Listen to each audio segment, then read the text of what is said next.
सक्नुहुन्छ विद्यार्थी भाइ बहिनीहरू तपाईहरुलाई यो सेसन कस्तो लाग्यो यो सेसनको केही उपलब्धिका बारेमा बताइदिनुहुन्छ प्लिज ल मलाई तालीले कृपया स्वागत गरौँ मलाई के भन्नुहुन्छ यहाँ उपस्थित हुनुभएकोमा सबैमा नमस्कार। मेरो नाम आयुष नेउमाने, म जुगल नवगुरु कुलको 7 को छात्र हुँ। आज म बालुदार विद्यालयमा डाक्टर योगेशले सिकाएका केही कुरा तपाईहरु बीच शेयर गर्न चाहन्छु। अब के भन्न सकिन्छ, वैदिक म्याथ्स भनेको म्याथ्सलाई सजिलो पारेर सिक्ने हो। What is maths?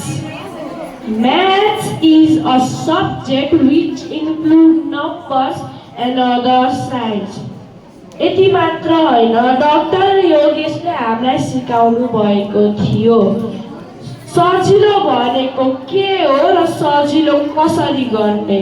मैले बुझेको यति हो। धन्यवाद।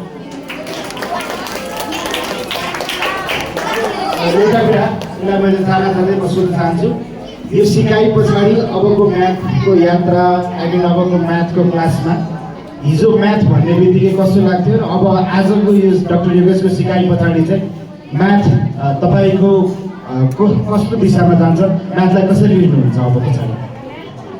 म्याथ सजिलो हुनेछ। अब पहिला त अलिकति टाइम लाग्थ्यो भने अब छिटो हुन्छ। अब सहज हुन्छ।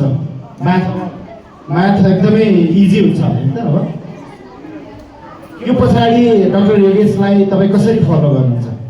युट्युबबाट। अनि बताइसक्नु उहाँलाई एकदमै जोरदार तालीले एकदम धन्यवाद दिउँ। अबको यात्रा हाम्रो म्याथ सहज बनाउने यात्राका लागि